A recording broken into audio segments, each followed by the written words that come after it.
कि अलग अलग कंटेंट के फॉर्मेट्स होते हैं और हर फॉर्मेट में बेसिकली स्टोरी टेलिंग ही हो रही है। आप पर एक पूरा नेटफ्लिक्स का शो बनाया जा चुका है स्कूप नाम का। बहुत सारे लोगों ने स्कूप देखा हुआ है, पर मैं ये भी मानता हूँ कि कभी कभी इस फॉर्मेट के थ्रू जब आप एक्चुअली उस स्टोरी के मेन कैरेक्टर से बात कर रहे होते हो तो और ज़्यादा डिटेल्स निकल के आते हैं। And personally I feel podcast go closer to the truth. तो पहले तो थैंक यू कि आप हमसे बात कर रहे हो। मैंने आपसे अब तक बहुत कम बात करी है ताकि ऑर्गेनिक कॉन्वर्सेशन रहे हमारी। 2024 में जब आप पीछे मुड़ के देखते हो, जब स्कैन बैक करते हो, ओवरऑल क्या फील होता है आपको? मैं कल ही किसी से बात कर रही थी कि यार 50 साल हो गए जी। और ये 50 साल में क्या क्या नहीं देख लिया। बहुत कुछ देख लिया। बचपन पकड़ो या एक ट्रांजिशन है मेरे लिए। जी।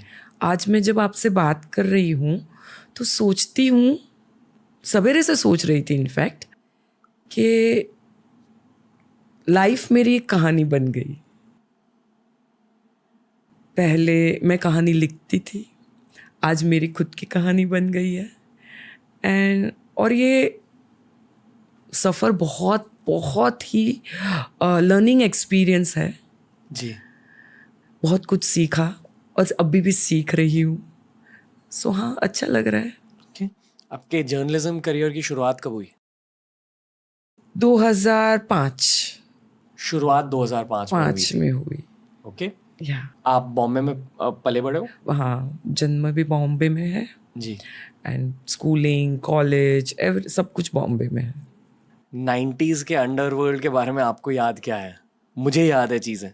मैं 1993 में जन्मा हूँ, पर बचपन में बहुत कुछ सुनते थे हम। आई थिंक कहते हैं कि आपके memories at age 4 they start forming. Impact, हाँ। तो 1997 से लेकर 2000 तक मुझे याद है कि न्यूज़ पर भी अंडरवर्ल्ड की इतनी बातें होती थी। जनरली रिलेटिव्स के साथ साथ अंडरवर्ल्ड की चर्चा होती थी। आपको क्या याद है? बिकॉज आप शायद तब टीनेजर होंगी। यस 80s और 90s में। यस क्या याद है? मैं 90s नहीं, मैं 80s से स्टार्ट करूँगी। जी। मेरे पिताजी दुबई में रहते थे। सो हम लोग, मैं बचपन मेरा most of the time Dubai में गुजरा है। एंड एज वी नो कि most wanted underworld gangster Dawood Ibrahim जो दुबई में बेस्ड थे, तो शारजा जाते थे मैच देखने, डैड लेके जाते थे। तो वहाँ से वो अंडरवर्ल्ड के क्या होता है वो पता चला। 86 वाला जो जावेद मियांदाद ने लास्ट बॉल पे छक्का मारा था, जी। वो मैच मैंने स्टेडियम में देखी थी। हालांकि मैं तभी 14 साल की थी, बट तभी से पता चला थोड़ा बहुत धीरे धीरे कि ये अंडरवर्ल्ड गैंगस्टर किसको बोलते हैं, क्या है। 92, हाँ 1992 में बॉम्ब ब्लास्ट हुए थे, first serial blast in Mumbai जी। 12 मार्च को। तब भी दैट इज द वो एक फर्स्ट एनकाउंटर हुआ अंडरवर्ल्ड के बारे में, पता चला कि अंडरवर्ल्ड क्या कर सकता है। जी। वो बहुत इम्पैक्ट हुआ था उस टाइम पे। मैं दोपहर का टाइम था, मैं कॉलेज से निकली थी, 12th में थी तभी मैं, और बस स्टॉप पे रुकी थी और अचानक पता चला कि बॉम्ब ब्लास्ट हो रहे। तभी तो मोबाइल कुछ नहीं हुआ करता था और कुछ पता ही नहीं था। I was 17-18 years old. तब पता चला सीरियल बॉम्ब ब्लास्ट क्या होता है।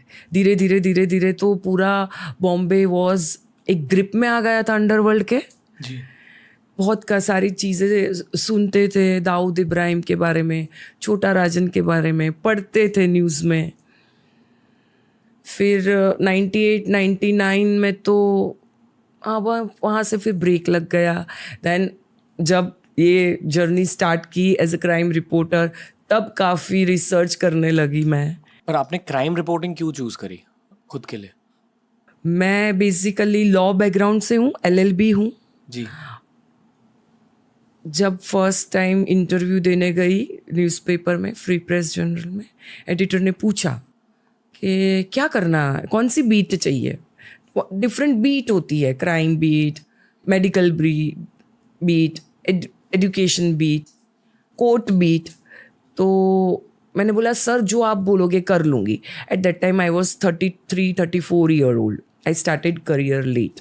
तो उन्होंने बोला, CV देख के बोला अच्छा आप LLB हो? मैंने बोला हाँ। तो आप कोर्ट बीट कर लो।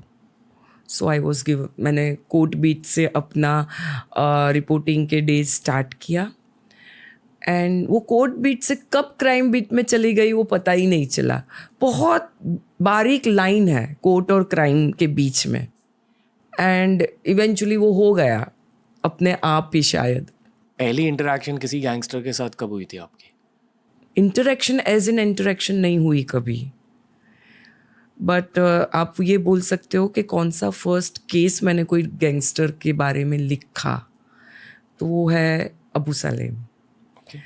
अबू सालेम का फर्स्ट डे इन इंडिया है, उसको एक्स्ट्राडिट किया गया था, और मेरा first day as a court reporter एक ही है। तो वो मेरा फर्स्ट केस था जिसके बारे में मैंने लिखना चालू किया। अब मिले अबू सालेम से? हाँ, कोर्ट में जो से सब रिपोर्टर्स बात करते हैं वैसे। अब अबू सालेम कहाँ है? आई थिंक जेल में है। आप बिलीव नहीं करोगे, उसको सब मीडिया में बोलते थे हैंडसम गैंगस्टर है। ही वॉज वो बहुत पर्टिकुलर होता था अपने कपड़ों के लेके, अपने बाल को लेके,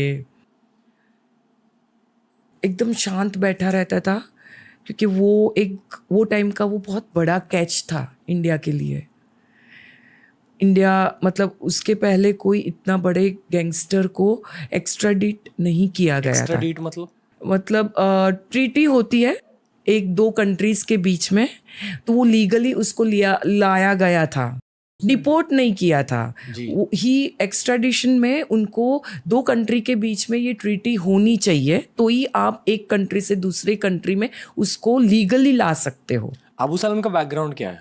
अबू सालेम का बैकग्राउंड वो आई थिंक 90s में दुबई चला गया था। He is from Azamgarh, UP के आजमगढ़ से है वो।